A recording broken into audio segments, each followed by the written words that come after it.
जय हिंद साथियों, Bihar police constable की नई भर्ती के लिए जीके जीएस सीरीज का आज प्रैक्टिस सेट नंबर 25 चलेगा और इस प्रैक्टिस सेट में बिल्कुल आपके एग्जाम पैटर्न पर आधारित प्रश्न है। तो चलिए फटाफट से आप सभी लाइव में जुड़ जाइए। सभी को गुड इवनिंग, गुड इवनिंग। तो चलिए फर्स्ट क्वेश्चन आपके सामने है, पनामा रोग किससे संबंधित है। चलिए आप सभी आंसर बताइए और देखिए प्रत्येक स्टूडेंट को आंसर करना है ताकि आप सभी का प्रॉपर तरीके से रिवीजन भी हो सके। तो यहाँ पर पहले प्रश्न का आंसर क्या होगा, याद रखिएगा पनामा रोग ये केला से संबंधित रोग है। एक पूछा जाता है टिक्का रोग, यहाँ पे लिख देते हैं टिक्का रोग ये किससे संबंधित है, तो ये मूंगफली से संबंधित है। खैरा रोग पूछा जाता है, ये धान से संबंधित है। ब्लैक रस्ट पूछा जाता है, ब्लैक रस्ट ये किससे संबंधित है, तो गेहूं से संबंधित है। सभी को ध्यान रखना है। और ये जो खैरा रोग है जो कि धान का रोग है, ये किसकी कमी से होता है, तो ये जिंक की कमी से होने वाला रोग है। आगे देखिए टमाटर का रंग किसके कारण लाल होता है,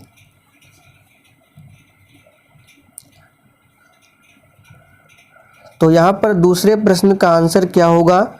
देखिए टमाटर में लाइकोपिन वर्णक पाया जाता है जिसके कारण टमाटर का रंग लाल होता है। तो सही जवाब है डी ऑप्शन।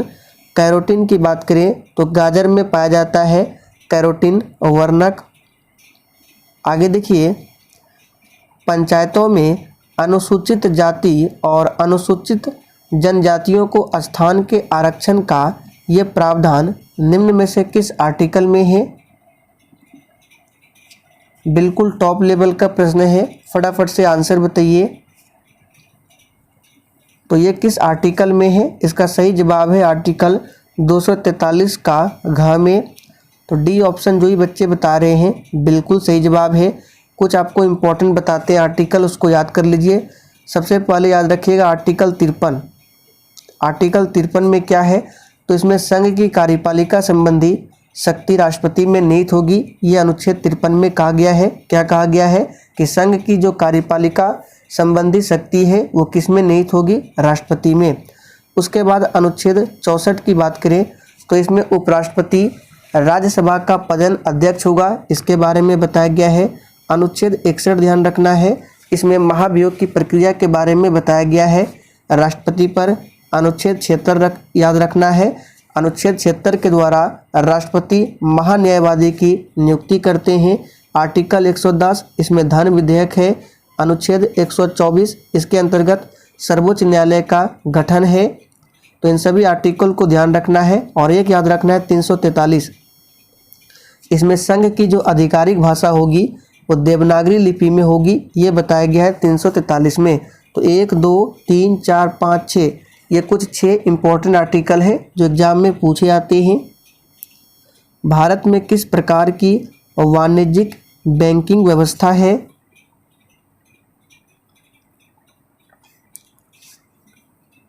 तो यहाँ पे सही जवाब क्या है, सी ऑप्शन शाखा बैंकिंग।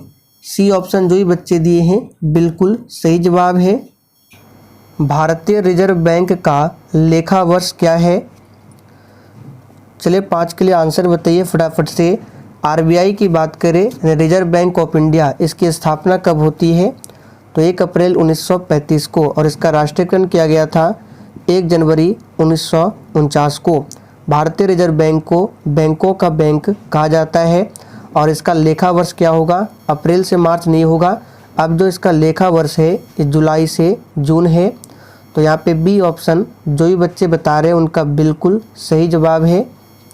अब यहाँ पे देखिए क्लास टाइमिंग के बारे में लिखा हुआ है। बिहार पुलिस के लिए जितने भी क्लास चल रहे हैं सभी का क्लास टाइमिंग लिखा हुआ है। तो जिनको नहीं पता है आप सभी स्क्रीनशॉट ले लीजिए। आगे देखिए क्रिकेट विश्व कप में पहली बार दिन रात्रि के मैच कब खेले गए थे। चलिए 6 के लिए आंसर बताइए फटाफट से। क्रिकेट विश्व कप में पहली बार दिन रात्रि के मैच कब खेले गए थे, तो इसका सही जवाब है ऑप्शन ए 1993 में। दादा भाई नौरोजी ने 1966 में ईस्ट इंडिया एसोसिएशन की स्थापना कहाँ पर किया था? यहाँ पे 1866 होगा, 1966 नहीं। तो यहाँ पर 7वें प्रश्न का आंसर क्या होगा? लंदन में। डी ऑप्शन जो भी बच्चे दिए हैं बिल्कुल सही जवाब है, लंदन में। दादा भाई नौरोजी की प्रसिद्ध पुस्तक याद रखिएगा, इंडियन पॉवर्टी, और एक है un British rule in India. दादा भाई नौरोजी को great old man of India के नाम से यानी वृद्ध पुरुष के नाम से जाना जाता है। सबसे कम तरंग लंबाई वाली किरणें कौन सी है? चलिए 8 के लिए आंसर बताइए। सबसे कम तरंग लंबाई वाली किरणें कौन सी है? तो सबसे कम तरंग लंबाई वाली किरणें है गामा किरणें। यहाँ पर डी ऑप्शन आपका सही जवाब है। गामा किरण की खोज हेनरी बेकुरल के द्वारा किया गया था। गामा किरण की तरंग लंबाई सबसे कम है लेकिन इसकी भेदन क्षमता अत्यधिक होती है। निम्नलिखित में से कौन सी संसद की अस्थायी समिति नहीं है? तो संसद की अस्थायी समिति की बात करें तो कौन कौन सा है? सार्वजनिक अकाउंट समिति ये है, प्राक्कलन समिति भी है, और सार्वजनिक उपक्रम की समिति, ये तीनों है। यानी कि ऑप्शन ए जो है ये नहीं है। अब देखिए प्राक्कलन समिति की बात करें तो याद रखिएगा प्राक्कलन समिति में कितने सदस्य होते हैं? तो प्राक्कलन समिति में टोटल 30 सदस्य होते हैं और प्राक्कलन समिति के सदस्यों का कार्यकाल 1 वर्ष का होता है। जबकि लोक लेखा समिति की बात करें तो उसमें टोटल 22 सदस्य हैं, जिसमें 15 सदस्य लोकसभा से और 7 सदस्य राज्यसभा से होते हैं लोक लेखा समिति में। आगे देखिए अक्रिय गैस परमाणुओं के सबसे बाहरी कक्ष में सामान्यतः कितने इलेक्ट्रॉन होते हैं? चलिए आंसर कीजिए। अक्रिय गैस के परमाणुओं के सबसे बाहरी कक्षा में कितने इलेक्ट्रॉन होते हैं? तो यहाँ पर जो भी बच्चे ऑप्शन सी बता रहे हैं बिल्कुल सही जवाब है, 8 इलेक्ट्रॉन होते हैं। अक्रिय गैस कौन कौन से हैं? तो देखिए helium, neon, argon, krypton, xenon तथा रेडॉन, ये सभी क्या है?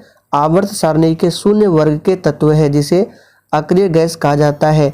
और रेडॉन को छोड़कर, जिसका सिंबल है Rn, रेडॉन को छोड़कर अन्य सभी जितने भी अक्रिय गैस है वायुमंडल में पाई जाती है। अब आपसे पूछा जा सकता है कि कौन सी अक्रिय गैस वायुमंडल में सर्वाधिक मात्रा में पाई जाती है?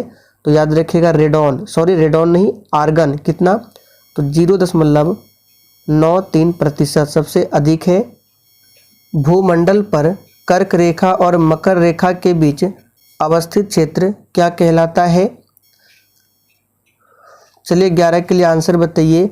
ये अर्थ है बीचों बीच इस लाइन को बोला जाता है भूमध्य रेखा, इक्वेटर, 0 डिग्री लाइन। ऊपर 23.5 डिग्री नॉर्थ में कर्क रेखा है और नीचे 23.5 डिग्री साउथ में ये मकर रेखा है। और बीच का जो ये क्षेत्र है इसको कहा जाता है क्या? तो उष्ण कटिबंधीय। यहाँ पे 11 का आंसर क्या हो जाएगा? ऑप्शन डी, उष्ण कटिबंधीय। आगे देखिए ऋग वैदिक आर्य किस भाषा का प्रयोग करते थे?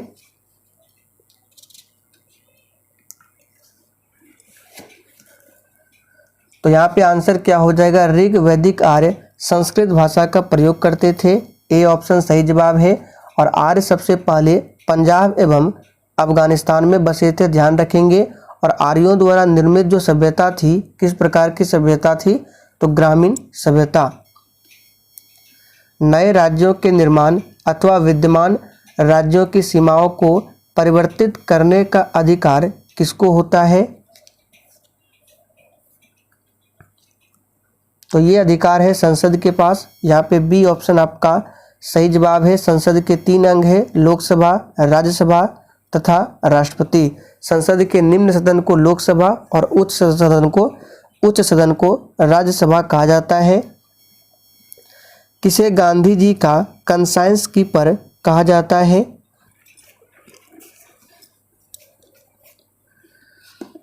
तो यहाँ पे 16 का आंसर क्या हो जाएगा? गोपाल कृष्ण गोखले को। तो गोपाल कृष्ण गोखले को गांधी जी का राजनीतिक गुरु भी कहा जाता है। तो डी ऑप्शन जो ही बच्चे दिए हैं सही जवाब है। और गोपाल कृष्ण गोखले के गुरु कौन थे? तो महादेव गोविंद रानडे। सुभाष चंद्र बोस का पूछा जाता है गुरु कौन थे? तो याद रखिएगा चित्तरंजन दास थे। स्वामी विवेकानंद का पूछा जाता है गुरु रामकृष्ण परमहंस थे। सिकंदर के गुरु कौन थे? अरस्तु थे। सभी को ध्यान रखें। लाउड स्पीकर में ऊर्जा परिवर्तन होता है। अब देखिए यहाँ से आपको 5 से 6 इंपॉर्टेंट प्रश्नों को बताते हैं, ध्यानपूर्वक सुनिए। तो लाउड स्पीकर में ऊर्जा जो है विद्युत से यांत्रिक और यांत्रिक से ध्वनि ऊर्जा में परिवर्तित होता है। तो यहाँ पे 17 का आंसर क्या हो जाएगा? विद्युत से पहले यांत्रिक में और यांत्रिक से ध्वनि ऊर्जा में। तो सही जवाब है बी ऑप्शन। विद्युत मोटर का पूछा जाता है। तो विद्युत मोटर क्या करता है? विद्युत ऊर्जा को यांत्रिक ऊर्जा में बदलता है। डायनेमो क्या करता है? तो यांत्रिक ऊर्जा को विद्युत ऊर्जा में। मोटर का जस्ट उल्टा है। और पूछा जाता है विद्युत सेल। तो विद्युत सेल रासायनिक ऊर्जा को विद्युत ऊर्जा में। माइक्रोफोन ध्वनि ऊर्जा को विद्युत ऊर्जा में। मोमबत्ती क्या करता है? रासायनिक ऊर्जा को प्रकाश एवं ऊष्मा ऊर्जा में। आगे देखिए परमाणु की प्रभावित त्रिज्या कितनी होती है? तो यहाँ से आपको 2 प्रश्न याद रखने हैं, परमाणु की प्रभावित त्रिज्या और नाभिक की प्रभावित त्रिज्या। तो परमाणु की बात करें तो 10⁻⁻10 मीटर ये परमाणु की प्रभावित त्रिज्या है, जबकि नाभिक की बात करें तो 10⁻⁻15 मीटर। आगे देखिए निम्नलिखित पादप अंगों में से कौन सा अंग श्वसन का अंग है? और देखिए 18 नंबर में एक प्रश्न और बन सकता है, परमाणु के मौलिक कण कौन कौन से होते हैं? तो इलेक्ट्रॉन, प्रोटॉन और न्यूट्रॉन। ध्यान रखेंगे। चलिए 19 के लिए आंसर कीजिए। पादप अंगों में से कौन सा अंग श्वसन अंग है? तो यहाँ पर 19 का आंसर क्या हो जाएगा? पत्ती। पत्ती क्या है? तो ये श्वसन अंग है। अब यहाँ से आपको कुछ हार्मोन्स के नाम बताते हैं, इसको नोट कर लीजिए। तो सबसे पहले देखिए ऑक्सिन नामक हार्मोन है। तो ऑक्सिन यहाँ पे लिख देते हैं एक बार। देखिए ऑक्सिन नामक जो पादप हार्मोन है ये क्या करता है? तो पौधे के वृद्धि को नियंत्रित करता है। तो प्रश्न बन सकता है कि कौन सा पादप हार्मोन पौधे के वृद्धि को नियंत्रित करता है? तो याद रखिएगा ऑक्सिन हार्मोन। और बौने पौधे को लंबा कौन सा हार्मोन करता है? तो जिब्रेलिन्स नामक पादप हार्मोन, इसको भी लिख देते हैं जिब्रेलिन्स। काफ़ी ज़्यादा इम्पोर्टेंट हार्मोन्स है। तो जिब्रेलिन्स पादप हार्मोन क्या करता है? बौने पौधे को लंबा कर देता है। और एक पूछा जाता है फूल खिलाने वाला हार्मोन कौन सा है? तो फ्लोरिजेंस, उसको भी लिख देते हैं, नोट कर लीजिए। फ्लोरिजेंस हार्मोन ये क्या करता है? तो ये फूल को खिलाता है, ध्यान रखेंगे। आगे देखिए द्वितीय विश्व युद्ध के युद्ध अपराधियों पर कहाँ मुकदमा चला था? तो द्वितीय विश्व युद्ध के युद्ध में अपराधियों पर कहाँ पर मुकदमा चला था? तो न्यूरमबर्ग में। यहाँ पर ए ऑप्शन आपका सही जवाब है। द्वितीय विश्व युद्ध की बात करें तो इसमें 61 देशों ने भाग लिया था। और द्वितीय विश्व युद्ध का तत्कालिक कारण पूछा जाता है एग्जाम में, तो जर्मनी का पोलैंड पर आक्रमण था। द्वितीय विश्व युद्ध में जर्मनी की पराजय होता है, याद रखिएगा जर्मनी की पराजय का श्रेय रूस को जाता है। इन सभी प्रश्नों को ध्यान रखेंगे। कौन देश यूरेनियम के उत्पादन में अग्रणी है?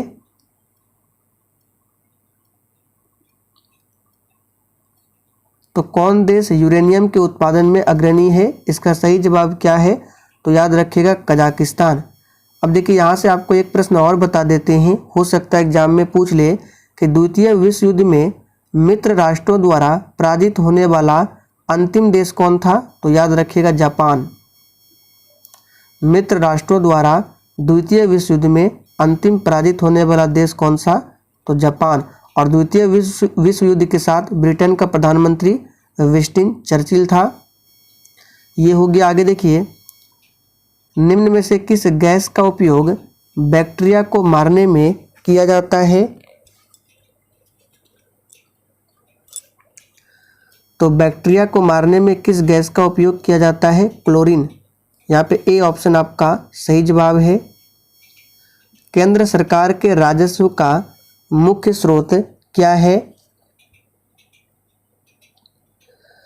तो केंद्र सरकार और राज्य सरकार दोनों का याद रखना है। केंद्र सरकार के राजस्व का मुख्य स्रोत है केंद्रीय उत्पाद कर, जो कि सी ऑप्शन में दिया हुआ है, जबकि राज्य सरकार के राजस्व का मुख्य स्रोत है बिक्री कर। आगे देखिए, पृथ्वी की आयु का आकलन किससे किया जा सकता है? और जिसने अभी तक सेशन को लाइक नहीं किया है तो प्लीज़ आप सभी सेशन को दिल से एक बार ज़रूर लाइक कर दें और जितना हो सके सेशन को अधिक से अधिक शेयर करें। तो यहाँ पे 24 का आंसर क्या हो जाएगा? ऑप्शन ए, यूरेनियम डेटिंग से। यूरेनियम डेटिंग से पृथ्वी के आयु का आकलन किया जाता है और जीवाश्मों की आयु का आकलन किया जाता है कार्बन 14 पद्धति से। और कोबाल्ट 60 से क्या किया जाता है? तो इसका प्रयोग कैंसर चिकित्सा में किया जाता है। निम्न में कौन अम्ल वर्षा से सबसे ज़्यादा प्रभावित होता है?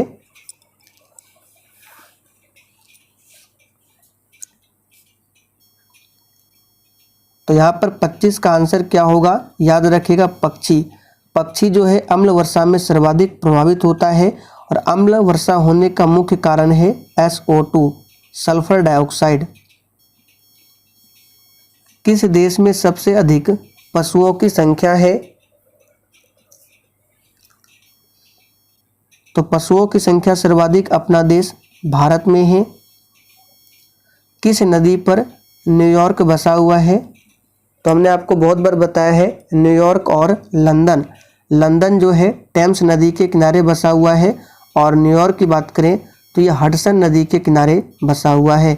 एक पूछा जाता है इटली की राजधानी रोम, तो ये बसा हुआ है टाइवर नदी, टाइवर नदी के किनारे बसा हुआ है इटली की राजधानी रोम। कनाडा की राजधानी ओटावा कहाँ बसा हुआ है? तो याद रखिएगा, सेंट लॉरेंस नदी के किनारे। शिवाजी के जीवन की प्रारंभिक कार्यस्थली कहाँ पर थी?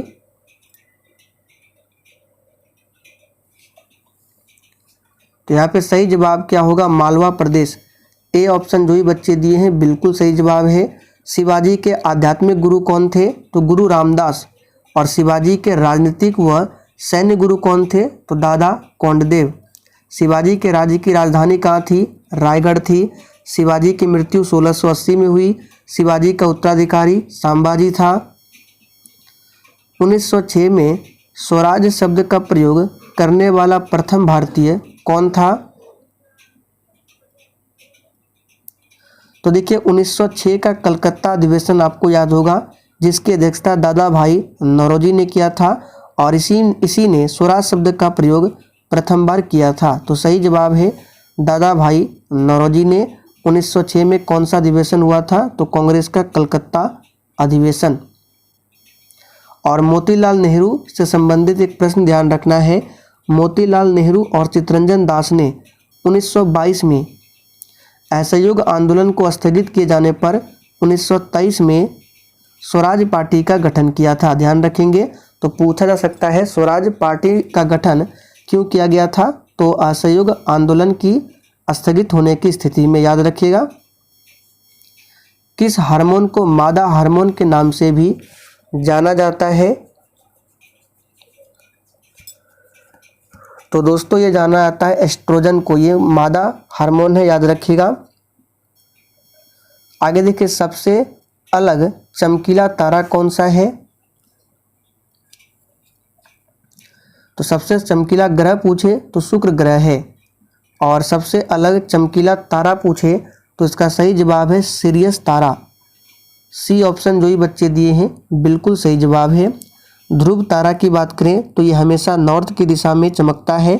और अल्फा सेंचुरी एक पूछा जाता है, तो अल्फा सेंचुरी तारा ये सूर्य के सबसे नज़दीक स्थित तारा है। और सबसे चमकीला पूछे तो सिरियस तारा है, जो कि सी ऑप्शन में दिया हुआ है। भारतीय जलवायु कहलाती है, तो इसको भी नोट कर लीजिए। भारतीय जलवायु जो है ये उष्णकटिबंधीय जलवायु कहलाती है। तो सही जवाब है ए ऑप्शन। हिंदू मितक शास्त्र में कितने पुराण हैं? तो सिंपली आपको बताना है पुराणों की संख्या कितनी है।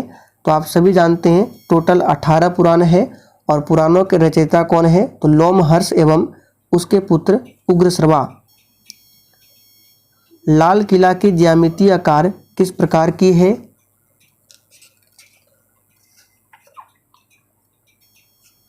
तो लाल किला की ज्यामितीय आकार किस प्रकार की है? इसका सही जवाब क्या होगा? अनियमित अष्टभुज। तो देखिए यहाँ पे बी ऑप्शन, सॉरी यहाँ पे नियमित नहीं, अनियमित अष्टभुज ए ऑप्शन में दिया हुआ है। आगे देखिए, वर्मा भारत से कब अलग हुआ? देखिए वर्मा जो है ये म्यांमार का पुराना नाम था और ये भारत से कब अलग हुआ?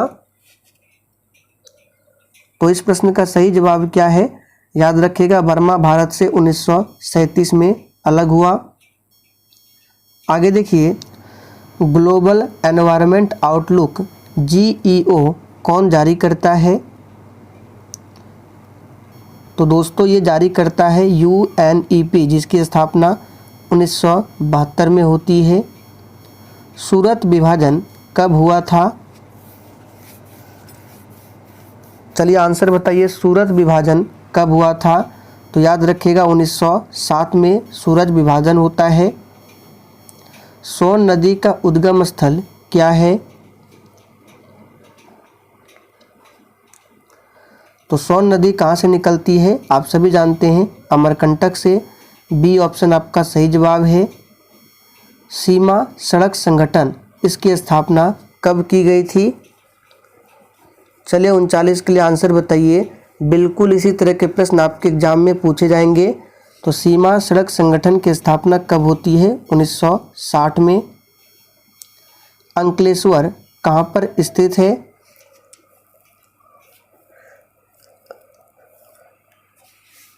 तो अंकलेश्वर जो है ये गुजरात में स्थित है। और आप लोग कमेंट करके बताइए अंकलेश्वर किसके लिए प्रसिद्ध है? अवध राज्य का अंतिम शासक कौन था?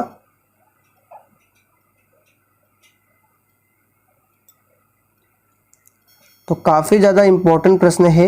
वाजिद अली शाह अवध राज्य का अंतिम शासक था। ग्रेफाइट में कार्बन के परमाणु एक दूसरे से निम्नलिखित बंधों में से किसके द्वारा जुड़े होते हैं? तो ग्रेफाइट में कार्बन के परमाणु एक दूसरे से सहसंयोजी बंध द्वारा जुड़े होते हैं। जलेपला दर्रा कहाँ पर स्थित है? तो दोस्तों जलेपला दर्रा जो है ये कहाँ पर स्थित है? तो ये सिक्किम में स्थित है। आगे देखिए, गांधी इरविन समझौता किस वर्ष में हुआ था? चलिए फटाफट से आंसर बताइए और जितने भी प्रश्न आपके सही होंगे सेशन के लास्ट में कमेंट करके अपना अपना स्कोर जरूर बताना है। तो गांधी इरविन समझौता कब हुआ था? 1931 में। आगे देखिए, पानीपत का तीसरा युद्ध किसके बीच लड़ा गया था?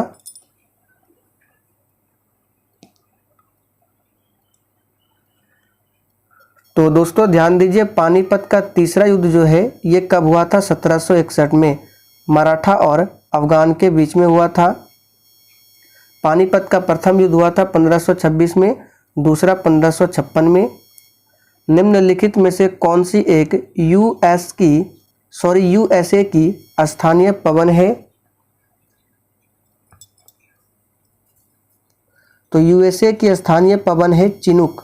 यहाँ पे ए ऑप्शन सही जवाब है। निम्नलिखित में से कौन सा थर्मल पावर प्लांट बिहार में स्थित नहीं है? तो कहलगांव बिहार में है, बरौनी बिहार में है, मुजफ्फरपुर बिहार में है, औरैया ये उत्तर प्रदेश में है। आगे देखिए, निम्नलिखित में से कौन सी प्रक्रिया ठोस को सीधे वाष्प में परिवर्तित कर देती है? तो ठोस को सीधे वाष्प में कौन परिवर्तित करती है? ऊर्ध्वापातन।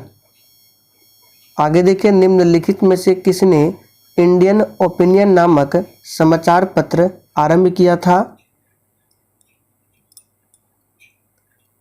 तो इंडियन ओपिनियन नामक समाचार पत्र को किसने आरंभ किया था? तो सही जवाब है महात्मा गांधी ने। आखिरी प्रश्न है, निम्नलिखित में से कौन सी गैस भूमंडलीय उष्मीकरण का कारण नहीं है। तो यहाँ पर इस प्रश्न का आंसर क्या होगा? सही जवाब है ऑप्शन डी, सल्फर डाइऑक्साइड। ये भूमंडलीय उष्मीकरण का कारण नहीं है, ये एसिडिक रेन, एसिड रेन अम्ल वर्षा का कारक है। तो चलिए दोस्तों, आज के लिए इतना ही। तब तक के लिए जय हिंद,